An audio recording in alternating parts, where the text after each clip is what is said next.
Toulouse have just won their 6th European title, the most of any club side. Their victory over Leinster was the 4th title in a row for a French side and the 12th in total, extending their lead over English sides who have a combined 10. In fact, of the 28 European finals, only 7 have not featured a French club and only 1 in the last decade. 6 finals have been all French affairs. These records came in the same week that the top 14 signed a fresh broadcast deal with Canal+, guaranteeing the clubs a share over $130 million per season for the next 7 years, well over double what the English Premiership teams will be making from next season. With the huge TV deals, vast budgets, bumper attendances that no other nation can match and a global megastars on the pitch, the top 14 is the closest thing rugby has to the English Premier League in soccer. All this begs the question, is it possible for any non-French club to realistically compete for European silverware in the future? Last week, the Pirates Rugby podcast discussed this very topic.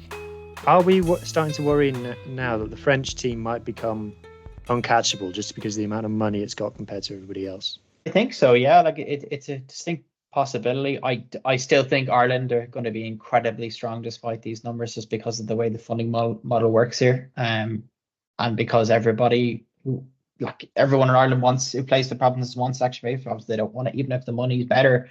A lot of them still decide to stay at home because they're looked after better and all that.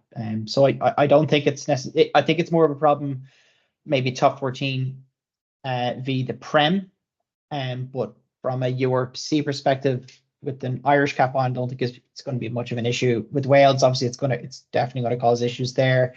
We've seen it in Scotland with a couple of players, but also both of their teams are funded actually quite well. So yeah, I don't think so. Like we've been talking about this for years, like because the last deal was worth, I think, 113 million euro a season as well. Like it was still a massive deal, much bigger than the other competitions. So I just think the top 14 is going to go from strength to strength, but I still think, like, especially, and sorry, the one big caveat as well, I think South African sides are still going to be, because we're seeing more and more players go back to South Africa now and play for. Yeah. And the talent pool is so ridiculous in South Africa. Yeah, so I don't think it, but I think, yeah, for competitions like the Prem, not just picking on the Prem, like just looking at the figures and the amount of high profile players who are leaving. And when you look at Wales, when you look at some of those players going to the Pro D2, obviously I think it's going to, maybe cause issues there, but I think from an Irish perspective, I think things will be okay. Yeah, I would also add in just, lots of people talking about how French teams have won the last 4 Champions Cups and how the Sharks winning the Challenge Cup is the first time a non-French team has won it in 4 years as well. Having looked at the numbers, I can tell you that 2 or 3 French teams going deep across the 2 competitions is normal, but that means there's another 11 French teams that get knocked out pretty early on, and they normally do. The top 14 overall win rates is the lowest of the 3 participating leagues. There are a lot of teams get knocked out very early from the top 14. So I would say that your likes of your Toulouse are always going to be at the top, but they always have been, and because they're one of the juggernauts of club rugby. I because of the talent pools, because of the way it works, so many different nations, I think particularly the South Africans and the Irish will always be able to put up a fight. I don't think it'll probably. And also, just by the way, Toulouse, if you look at the JIFF coefficient of Toulouse, which is how many homegrown players they have, by far the top in the top 14. So yes, they have megastars that they pay a lot of money, and they're able to retain them, which is the big thing, but they produce their own talent more than anybody else in France.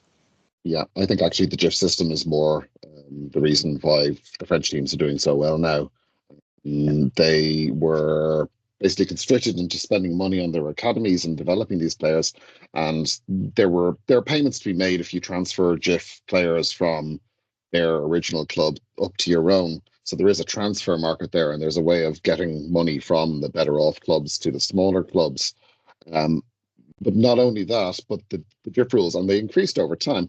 They constricted the number of non-French players you can spend money on, and the amount of money that these French teams have wasn't going down. So they were able to spend more money on better players and from outside of France, and improve the quality of the homegrown players that they had as well.